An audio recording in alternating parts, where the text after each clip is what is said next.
আসসালামু আলাইকুম ওয়া রাহমাতুল্লাহি ওয়া বারাকাতুহু। সম্মানিত আমার ছোট্ট বন্ধুরা, আশা করি তোমরা সকলে ভালো আছো।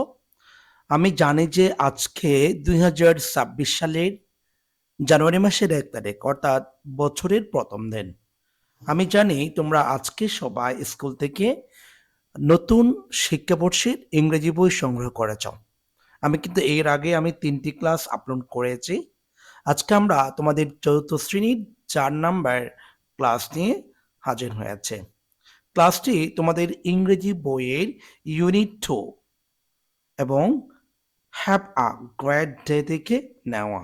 প্রত্যেকটি বাক্য তোমাদেরকে আমি বুঝিয়ে দেওয়ার চেষ্টা করব, তবে তোমরা ক্লাসটি না টেনে শেষ অবধি পর্যন্ত একটা একটা করে বোঝার চেষ্টা করবে। তো আমরা কথা না বাড়িয়ে আমরা আমাদের মূল ক্লাসে চলে যাই এবং আমাদের ক্লাসে যে বাক্যগুলো নেওয়া হয়েছে এগুলো আমরা নিয়েছি হ্যাভ এ গ্রেট ডে, অর্থাৎ তোমার দিনটি শুভ হোক বা ভালো হোক এখান থেকে। তো আমরা এখানে প্রথমত একটা বাক্য দেখতে পাচ্ছি, বাক্যের সাবজেক্ট হচ্ছে উই। আচ্ছা, আমরা জানি যে উইটা কোন পার্সনে পড়ে। আমি তো এর আগে অনেকবার বা অনেক কিছু তোমাদেরকে বুঝিয়েছি। উই হচ্ছে তোমার ফার্স্ট পারসন প্লুরাল, ঠিক আছে? First person plural. তো সেক্ষেত্রে আমাকে এখানে একটা ভার্ব ব্যবহার করতে হবে। আমরা এখানে দেখতে পাচ্ছি to be verb. To be ভার্বের মধ্যে কি কি আছে? ৫টি শব্দ আমরা চিনি। একটি হচ্ছে am, এরপরে আছে is, এরপরে আছে are, তারপরে আছে was, তারপরে আছে were। অর্থাৎ আমরা এই ৫টি শব্দকে মূলত চিনে থাকি। আচ্ছা, উই যেহেতু ফার্স্ট পারসন প্লুরাল, সেহেতু আমরা প্রেজেন্ট টেন্সের ক্ষেত্রে আমরা আর বসাই। ঠিক আছে? আর যদি পাস্ট টেন্সে বা এই বাক্যের মধ্যে যদি কখনো অতীত নির্দেশক শব্দ থাকে, সেক্ষেত্রে আমরা ওয়ার ব্যবহার করব। অতীত নির্দেশক শব্দ কোনগুলো? তোমাদেরকে আমি এর আগেও বলেছিলাম যে ইয়েস্টারডে, এগো, লং এগো এই শব্দগুলোই। এরপর আমরা বে নাম্বার দেখব। বে নাম্বার দেখতে পাচ্ছি উই আর, ঠিক আছে? We are going to. আমার যে শূন্যস্থান আছে, এই শূন্যস্থানের পূর্বে আমরা টু দেখতে পাচ্ছি।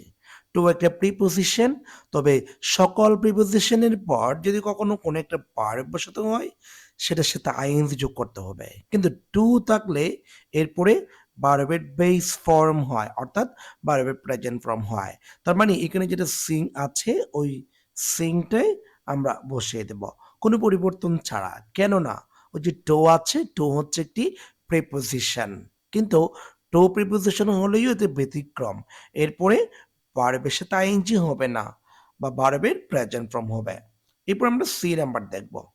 মনে রাখবা, যদি কখনো কোনো একটা বাক্য লেট আস অথবা লেটস, লেট আসের সংক্ষিপ্ত রূপ হচ্ছে তোমার লেটস, ঠিক আছে? এটি হচ্ছে পূর্ণরূপ, এটি হচ্ছে সংক্ষিপ্ত রূপ, ঠিক আছে? তো এখন এই ২ টা ওয়ার্ড বা লেটস বা লেটাস দিয়ে যদি কখনো বাক্য শুরু হয়, তাহলে এরপর যদি শূন্যস্থান থাকে, ওই শূন্যস্থানে তোমাকে ভার্বের অন করতে হবে, অর্থাৎ ভার্বের প্রেজেন্ট ফর্ম করতে হবে। তার মানে এখানে যেটা সিং আছে, এটা সিং এ বসাবো। এটার সাথে আমরা কখনো এস যোগ করব না, ইএস যোগ করতে পারবো না বা আইএনজি আমরা যোগ করতে পারবো না। প্রেজেন্ট ফর্মে আমাকে বসাতে হবে। এরপর ডি নাম্বার দেখছি। ডি নাম্বারে লিখা আছে হাউ, তারপর ড্যাশ, ইউ টুডে। আচ্ছা, এখানে টু বি ভার্ব ব্যবহার করতে বলছে। আমরা টু বি ভার্ব মানে জানি যে অ্যামেজার ওয়াজ অয়ার, এই ৫টি শব্দকে আমরা চিনি। আচ্ছা, আমি এখানে কোন শব্দ বসাবো? যেহেতু টুডে আছে, এটি হচ্ছে বর্তমান কাল, অর্থাৎ প্রেজেন্টের কথা বলা আছে। তো সেক্ষেত্রে এখানে যেহেতু আর আছে, ইউ আছে, আমরা ইউ যেহেতু সাবজেক্ট, আমরা টু বি ভার্ব থেকে এর শূন্যস্থানে আমরা আর ব্যবহার করব। তার মানে হাউ আর ইউ টুডে, এভাবে করে আনসার করতে হবে। আর এখানে যদি টুডে না থাকতো বা ডেড ডে থাকতো, তখন আমরা এখানে কখনো আর ব্যবহার করতাম না, আমরা এখানে আর ব্যবহার করতাম। আশা করি আমরা বুঝতে পেরেছি। এরপর আমরা ই নাম্বার দেখব। ই নাম্বারে দেখতে পাচ্ছি সাবজেক্ট আছে আই, শূন্যস্থানে টু বি ভার্ব বসাতে হবে। তো আই এর পরে টু বি ভার্ব কোনটা বসবে? এম। মানে আই এর সাথে সর্বদা এম বসে, অন্য কোনো ওয়ার্ড বসতে পারে না। এরপর আমরা এফ নাম্বার দেখব। এফ নাম্বারে দেখতে পাচ্ছি আমরা উইশ। উইশ মানে হচ্ছে কাউকে কি করা? উইশ করা বা যে শুভকামনা জানানো এই ক্ষেত্রে কাউকে মানে উইশ মানে এমনি অর্থ হচ্ছে আপনার আশা-আকাঙ্ক্ষা, হ্যাঁ? কিন্তু আমরা এখানে যেহেতু বাক্যের শুরুতে যখন এটা বসাবো, একটা জিনিস মনে রাখবেন। বাক্যের শুরুতে যদি কখনো শূন্যস্থান থাকে এবং ওই শূন্যস্থানে আপনাকে যদি ভার্ব বসাতে হয়, তাহলে ওই ভার্বের ২ টি ফরম্যাট আছে। একটি হচ্ছে টু প্লাস ভার্ব, আরেকটি হচ্ছে ভার্ব প্লাস আইএনজি। ঠিক আছে? এই ২ টি ফরম্যাটে আছে। হয়তো এই ফরম্যাট দিয়ে করতে হবে, না হয় এই ফরম্যাট দিয়ে করতে হবে। যেহেতু উইশ আছে, আমরা এটার সাথে আইএনজি যোগ করছি। উইশিং, ঠিক আছে? উইশিং করছে। এরপর আমরা যে নাম্বার দেখবো। যে নাম্বারে দেখতে পাচ্ছি ইউ হচ্ছে সাবজেক্ট, এরপরে ক্যান আছে, তাই না? সাবজেক্টের পর ক্যান, এরপর আমাকে কি করতে হবে? ভার্ব করতে হবে। একটা জিনিস মনে রাখবেন, ক্যান হচ্ছে মডাল। সাবজেক্টের পর যদি কখনো এম এ থাকে, এরপর সর্বদা বি ওয়ান করতে হবে। বি ওয়ান মানে ভার্বের প্রেজেন্ট ফর্ম, ঠিক আছে? তো আমরা এখানে ভার্বের প্রেজেন্ট ফর্মে যেটা আছে সেটি বসাবো, অর্থাৎ এটি হচ্ছে ভার্বের প্রেজেন্ট ফর্ম। তার মানে you can say wish you a good day. এরপর আমরা এইচ নাম্বার দেখবো। এইচ নাম্বারে দেখছি আই হচ্ছে আমার পাস্ট পারসন, ঠিক আছে? এখানে লেখা আছে dash early to have acquired. তাহলে এখন আমরা দেখতে পাচ্ছি বর্তমান বাক্যটা বর্তমানে একটা অবস্থা বোঝাচ্ছে বা প্রেজেন্ট টেন্স বোঝাচ্ছে। যেহেতু প্রেজেন্ট টেন্স আছে সেক্ষেত্রে আমরা আই এর পরে কখনো ভার্বের সাথে এস বা ইএস যোগ করতে পারবো না। তাহলে কি করব?